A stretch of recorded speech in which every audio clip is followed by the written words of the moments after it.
Welcome back to the DoD Risk Management Framework Series. I'm Mike Redmond, here helping you get through all the ins and outs of what you need to know to successfully navigate the DoD Risk Management Framework.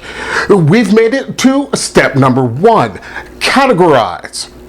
Through this chapter, we're going to identify the 6 steps within the RMF process. By the end, you should be able to produce or at least support the key documents within the RMF process, categorize the security characteristics based on the C, the I, and the A for information system high, medium, and low. Also, be able to describe the information processed, stored, and transmitted by your information system, and register your information system. For those of you studying for the ISC² CAP examination, remember, this section is all about the content, what the system is doing, and how to develop the initial key steps of the System Security Plan, or the SSP. This is a critical step. Be sure to study the types of authorizations available within the risk management framework. So, as I always say, the best place to start is the beginning. Within the categorization step, number 1, we have 3 primary tasks: security categorization, information system description, and information system registration. It all starts with the SSP, or the System Security Plan. You can find a basic how-to within the NIST Special Publication 818. Within the 818, it will outline the basic roles and responsibilities of this step. In general, the system owner is the one that would put together, or at least authorize, the final system security plan. It will include the basic description of the information system, any applicable POCs, a listing of all applicable controls, all approvals, and all required artifacts. So when looking at what to include within the SSP, you're looking at basics. Don't go overboard. Describe the mission or vision of the system, who is responsible for which parts of it, a detailed system description and boundary, a comprehensive list of all security controls, the statuses of those controls, any approvals that were prior given, and any appendices that were required as part of the overall package. Looking at the individual elements of the System Security Plan, again, you begin with the basic system identifier. Depending on your component, that would be the registration number that you receive from registering the system, maybe within DIPTR or EMAS.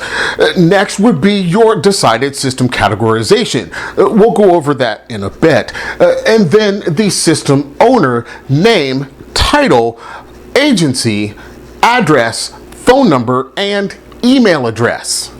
Next, you'll identify the authorizing official, any other designated contacts, assignment of security control responsibilities, and the system operational status. For instance, is it fully operational or under development?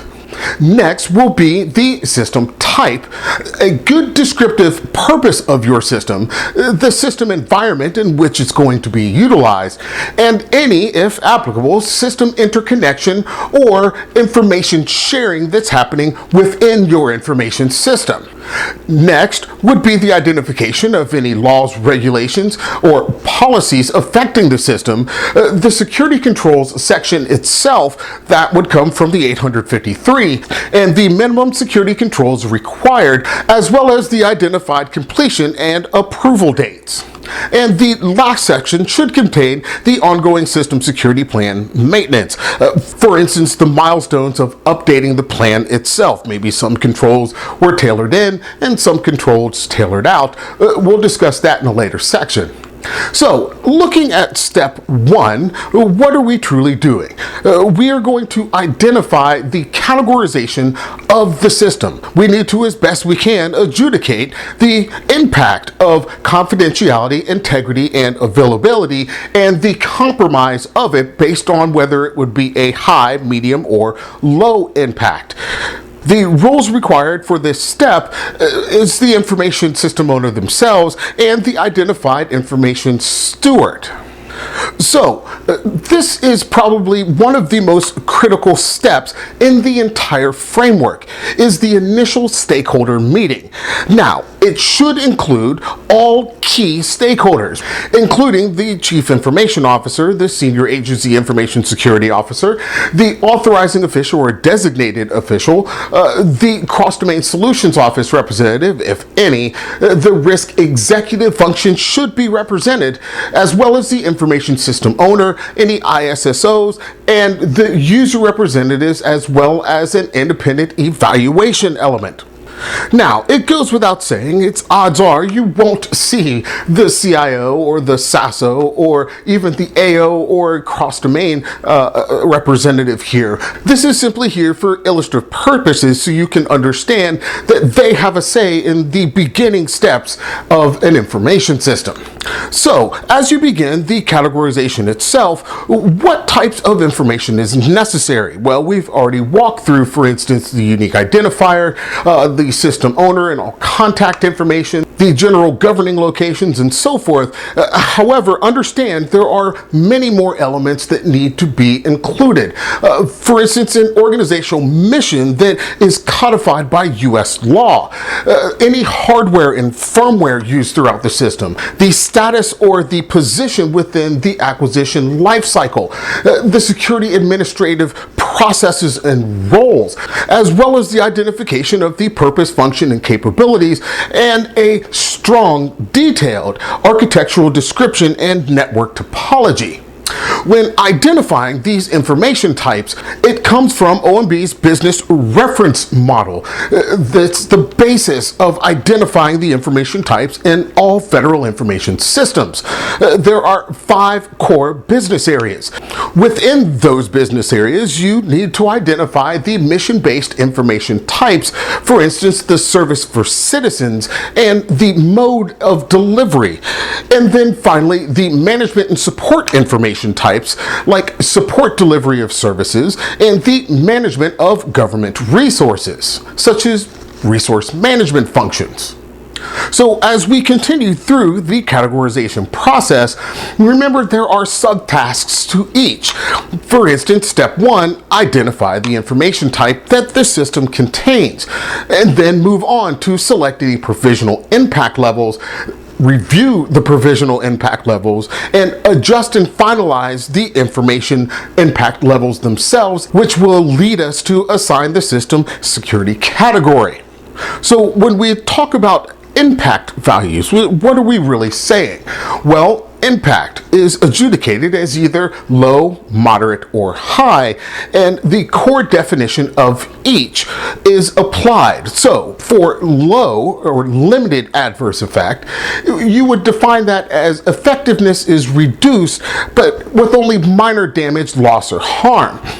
For moderate, you would have a serious adverse effect, such as serious financial loss or harm to individuals. And then for a high impact value, we are looking at severe or catastrophic adverse effects, such as loss of life or complete loss of mission capability. It's important to treat the categorization process as somewhat cyclical. Information types live and breathe over the course of time. That means your categorization could possibly adjust as well. So remember the 5 core steps.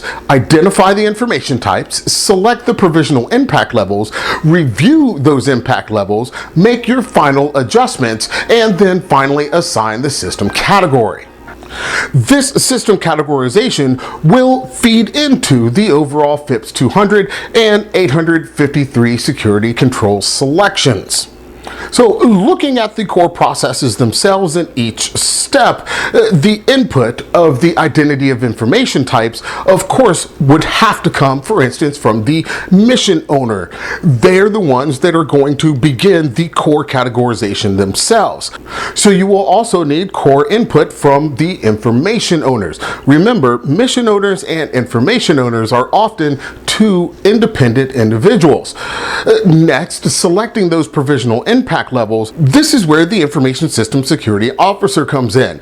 You'll do things like select the security impact levels for the identified information types, determine the security categorization for each information type that is contained within the system, and then document the provisional impact levels of the C, the I, and the A associated with the system information types. When considering these potential impacts, what you're looking to do is identify and isolate, at least for this part, the individual information types themselves. For instance, PII. The loss of compromise of PII would probably be adjudicated as a moderate or medium impact, whereas protected health information might also be moderate, but it also could be adjudicated up to high when it comes to, for instance, confidentiality. You're starting to get the idea.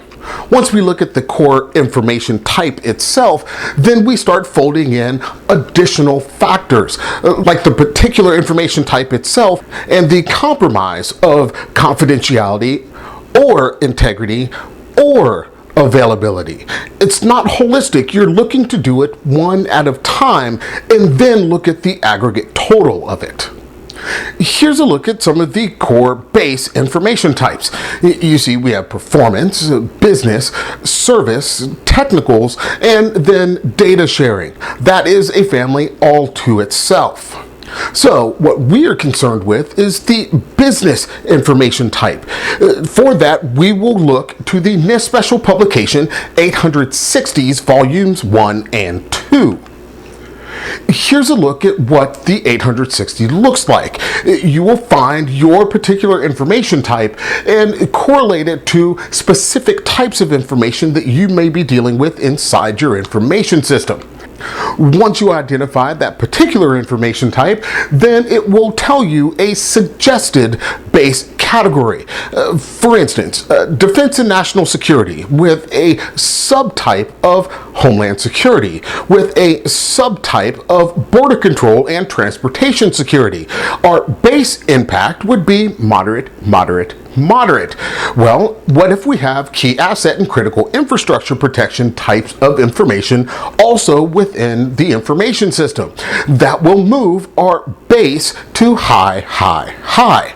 Remember, you are looking for the aggregate of the whole. It will shift as you fold in more unique information types. So, looking at the FIPS 199, here's a few categorization examples that you can go by. For instance, let's say we have a system that contains contract information, administrative information, and information system information. Again, we're looking to isolate each. So first, dealing with contract information, we would identify it as moderate, moderate, low. And then administrative information would have a base categorization of low, low, low.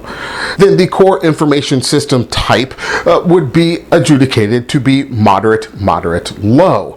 So, knowing what you know, what should the final categorization level be for this information system?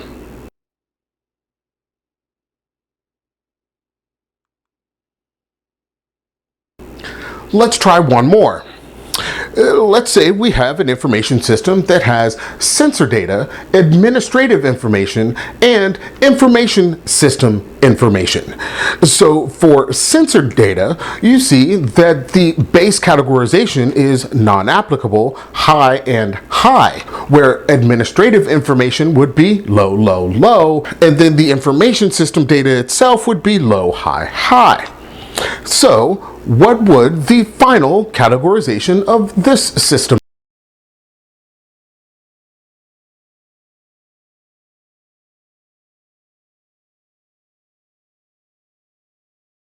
To help you through the process, here are some simple guidelines for adjusting the system categorization to meet the system requirements. For instance, you begin with the base aggregation and then move on to the criticality of the system's functionality, any extenuating circumstances, public information integrity, catastrophic loss of system availability, large supporting and interconnecting systems, critical infrastructures and key resources contained within the system, any trade secrets that might be present, overall information system impact, and then, of course, privacy. When dealing with the potential impact level, these are some considerations that you must keep in mind. A catastrophic loss of the system availability, large supporting systems that may be relying on your information system, any interconnected systems that are associated with it, and public data requirements such as confidentiality. So let's walk through one example. You have a law enforcement investigation system. This particular information system is used for tracking of the current investigations, which could result in criminal prosecution. It includes case facts, investigative notes, and leads, as well as normal administrative data. Looking at the 860, what data types and what categorization would you apply to this system? Remember to take into account there are always other considerations.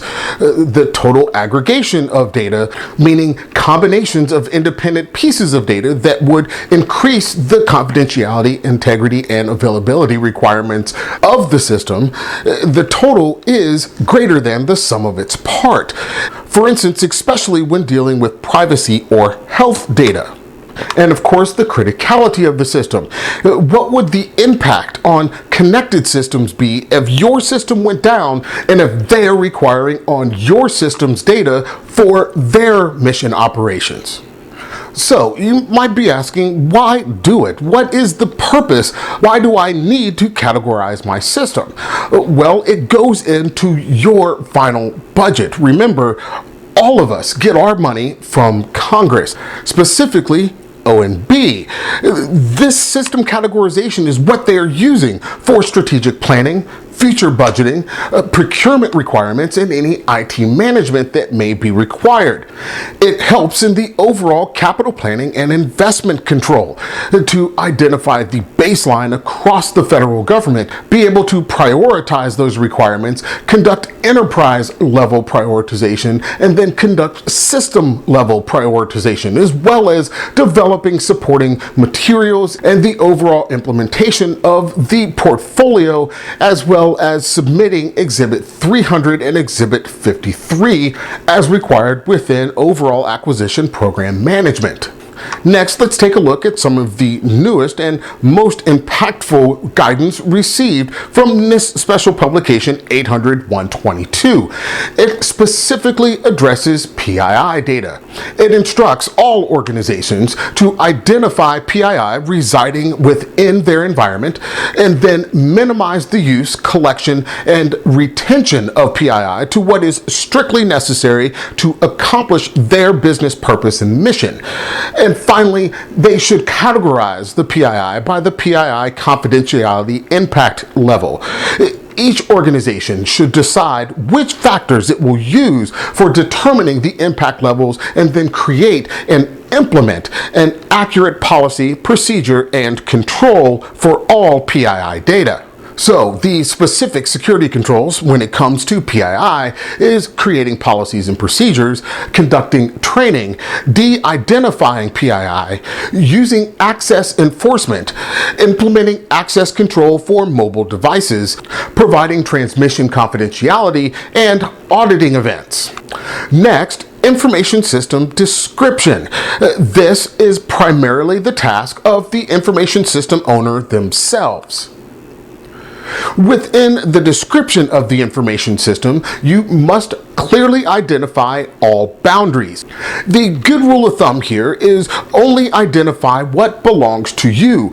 Don't make it overly complex. You don't want to make your description too expansive because you will bring far too much into scope.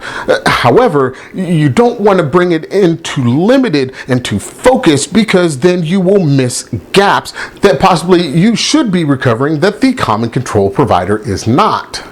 So, for especially complex information systems, system boundaries can be difficult to identify because it gets very gray in the middle. Remember, with changing technologies that ultimately can and usually do affect the information system boundaries themselves, how should you identify your boundary?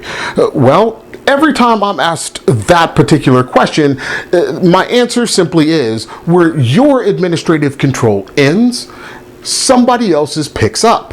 That is your system boundary.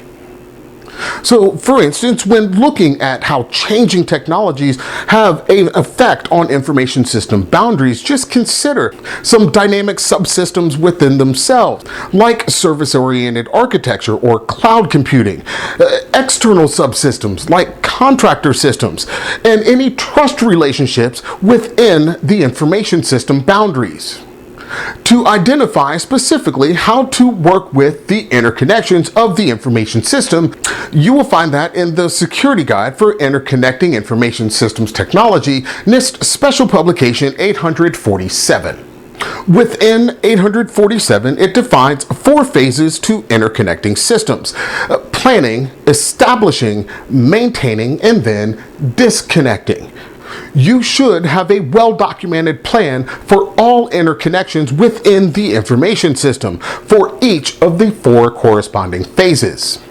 And of course, if you are dealing with a cloud implementation, you will need to submit through the process of what's called FedRAMP, the Federal Risk and Authorization Management Program. It's there to assist and accelerate the adoption of secure cloud solutions through the reuse of assessments and authorizations. Again, reciprocity. The goal is increased confidence in security of cloud solutions, as well as the increased confidence in security assessments and the assistance in increased automation and near real-time data for continuous monitoring. Next would be a consideration for all standalone environments. They are still required to go through a certain level of assess and authorize. Now, I can't tell you what your specific organization or component has decided to do when it comes to standalone environments. However, understand that it must be assessed and authorized at some level, even if it's a local authorization. That is a little bit out of scope for this conversation. Just keep in mind it is available to you. That brings us to the information system registration. This is where you will formally have the information system exist. You'll identify the key characteristics of the information system and any security implications. This, again, is the primary role or task of the information system owner. Every component command has a different registration system.